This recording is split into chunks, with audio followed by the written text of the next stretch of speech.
Hey guys, what's up? Bisectatron here from One Hive Gazette, here with the next video, and in this one, I'm going to be talking about what I think is the most reliable, high percent success rate Town Hall 9 attack strategy you should be using right now. It should be the go-to.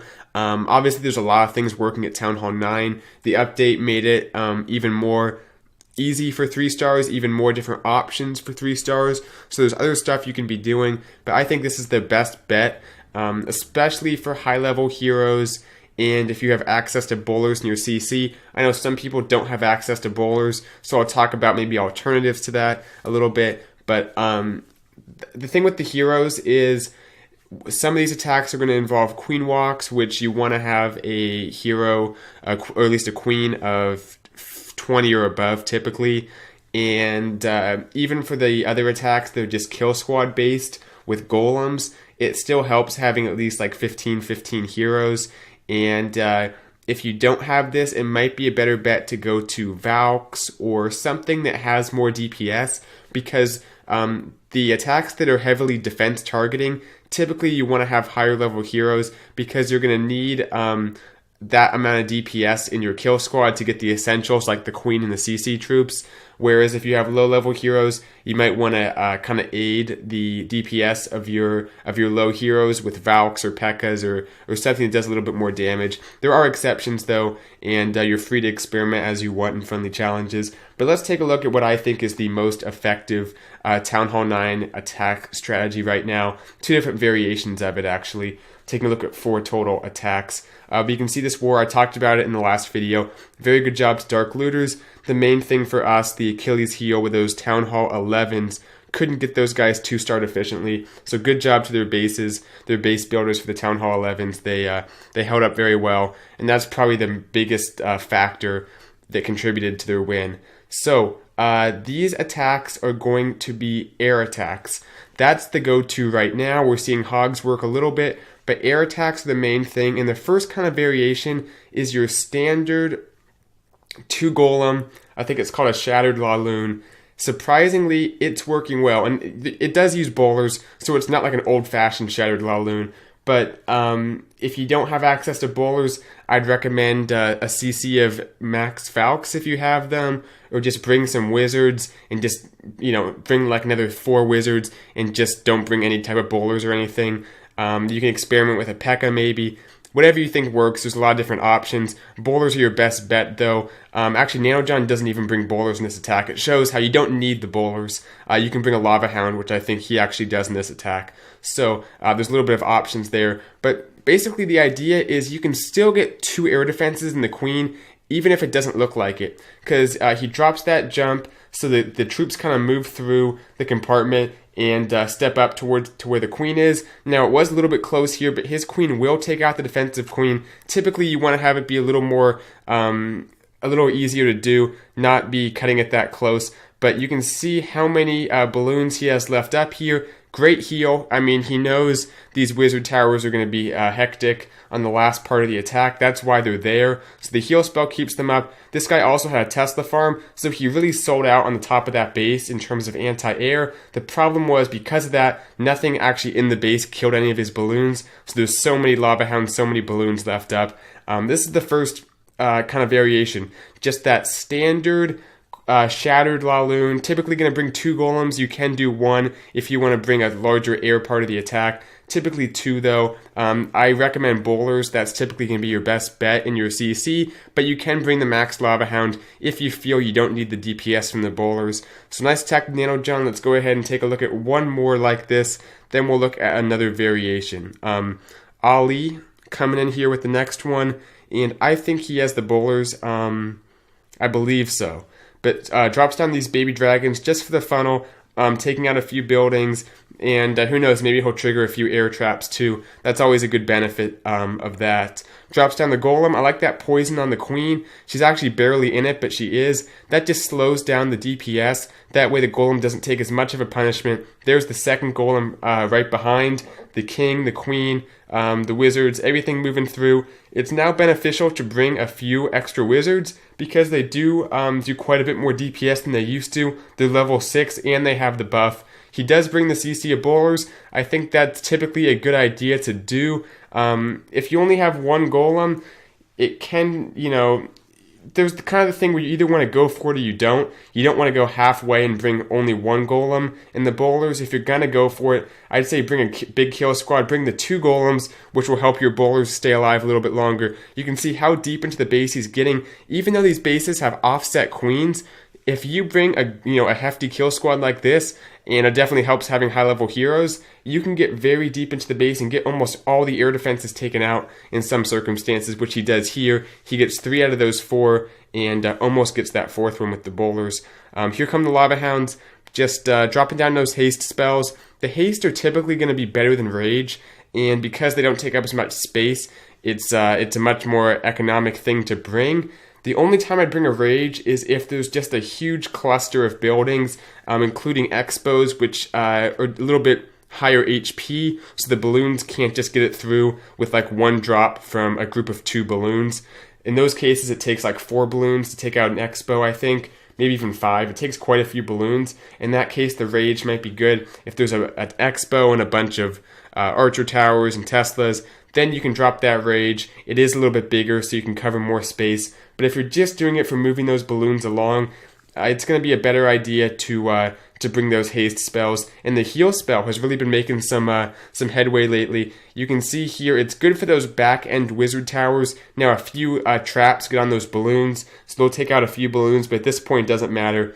The heal spell really is just to keep those balloons up towards the end. People sometimes just drop a few balloons on those back-end wizard towers, but that's a little less reliable. Having that heal spell ensures those balloons will be well taken care of at the end of the attack, so it's just kind of a good insurance to bring if you have the spell space.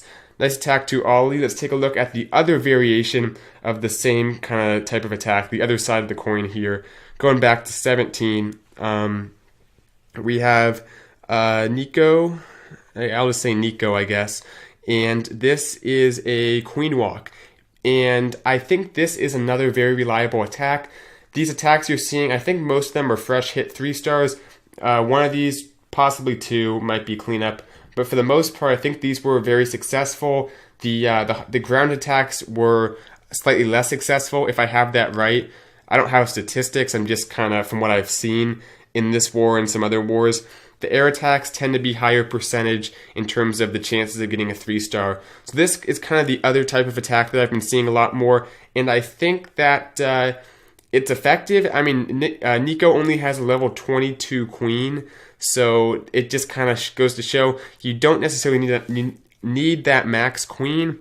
I'd say as long as she's above 20, you're in pretty good shape for doing one of these queen walks. Has to use the ability for that P.E.K.K.A. just because it was getting ready for a second swing. I think the CC P.E.K.K.A. might actually come back a little bit because it swings faster. Let's remember that buff it got wasn't just offensively. Now it has the defensive attribute of swinging a little bit faster, taking that queen out a little bit faster too. So something to keep in mind there if you're hung up on what CC to bring. But Neeko loses a few healers to that air defense, and he'll lose a few more to Seeking Air Mines, I believe. But remember, every Seeking Air Mine that your healers hit is a Seeking Air Mine that won't hit your Lava Hounds. And maybe that doesn't apply if it's a part of the base that's already been taken out, I guess. The Lava Hounds won't be going there. But if in case something does go there, the Seeking Air Mine's no longer there to take out your balloons or your Lava Hounds. So it depends, I guess, where your Queen Walk is going. Right here, he actually has to use pretty much all his rages on the Queen. I like how there's one healer on her right there, and she's still fighting. Gets some great value before she goes down. Enough to help those balloons crush the rest of this base. He uses the haste spells on them, which I think is a great idea, especially when you have so many balloons. You don't need that extra damage. The haste is going to be just fine, and it's a lot more efficient. So, that last Lava Hound going over, tanking for the Archer Tower. Ton of troops left up, has his king as well. Crush this base. Awesome attack to Neeko. We'll go ahead and fast forward and take a look at one more. Also, one of these Queen Walk variations. I think the Queen Walk's a good idea when the kill squad's going to be a little bit awkward in terms of pathing. You don't know where your heroes or possibly where your bowlers will go. and there's just an opportunity where your queen can go in, not have to deal with a lot of damage, and get you some great value. And one of the great things about the queen walk is if you do it right, you have that queen up for the entire attack. She won't go down, and that's a very effective thing. I've said this before, late in the attack, whether it's Town Hall 9 or Town Hall 10, when you're going for those 3-star attempts, having the queen up at the end of the attack, especially with some healers on her, is the best recipe for success. So, Yo Mama, I think he's been asking to be on the channel a lot lately. Well, here he goes with his debut. There's the queen, there's the king. The king just to create the funnel off to the left there, take out a few buildings, and the queen, gonna go ahead and wall breaker her in right here. His hero's actually pretty low level relative to what we typically see, 2115, so doesn't need to be max heroes. I said you want to typically have the upper half around there, especially for a queen walk. You want to have, probably 20. If you're below 15, you're definitely not going to be able to do it. 15 to 20 is a little bit iffy, but he has the 21, which is going to be sufficient. Drops down the rage on the queen, and you can see also because he has lower level heroes, he's taking on a lower level base. That's typically how it goes. Only has those level 1 expos, I believe. So gets the CC troops taken out real quick. There was the jump spell, which I thought was really nice. Drops the jump down, lets the queen get that next air defense, and basically just roam through this base. He has one more rage if he needs it, but the point defense is pretty dispersed because there's nothing in that core, so his queen's not going to have to require a whole lot of help to stay up right here. There's the Tesla farm. His balloons have to close in quick, and he has to drop that next Lava Hound quick as well because the first one pops so fast. There's that rage, and I think that's a pretty good place to use a rage because there's so many defenses. The extra damage helps them kind of do one-drop kills in those Teslas, which is important, and even get the expo taken out, I believe, with the effect of the rage. So just moving his way through the base here. That level, what's max Lava Hound? Level 4? Yeah, I think level 4 is max. The level 4 Lava Hound really does a lot of tanking, stays up for a long period of time, so get some great value. At Town Hall 9, that's something to consider bringing in addition to those bowlers. That's a good option to have. The bowlers sometimes aren't the right play, and when you do the queen walk, one of the great things about it is you have that max Lava Hound in the CC that you can bring, and you don't have to bring all your own level 2s, so it stays up for quite a bit longer. So the queen takes out the king, and this one's pretty much over. Hope you guys liked the video. Like I said, this is what I would recommend as your go-to at Town Hall 9. Obviously, you have to take a look at the base, see what it requires, but this seems to be the most reliable attack right now.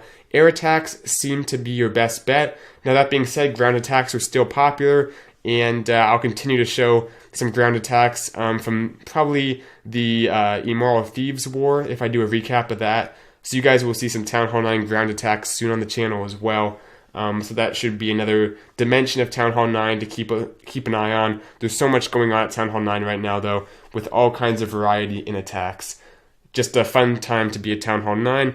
Maybe a little bit easy, but 3 stars are fun, and we still are seeing a few dips every once in a while, so it's not completely a given that the Town Hall 9s will get cleared. So that's at least something, and maybe we'll see some other defensive additions to Town Hall 9 from Supercell over the coming months in 2017. So thank you guys for watching. Hope you enjoyed. Try this out in FC for those of you Town Hall 9. See how it works for you. It's a good thing to have in your tool belt. But I'll see you guys in the next video. Bisectatron out.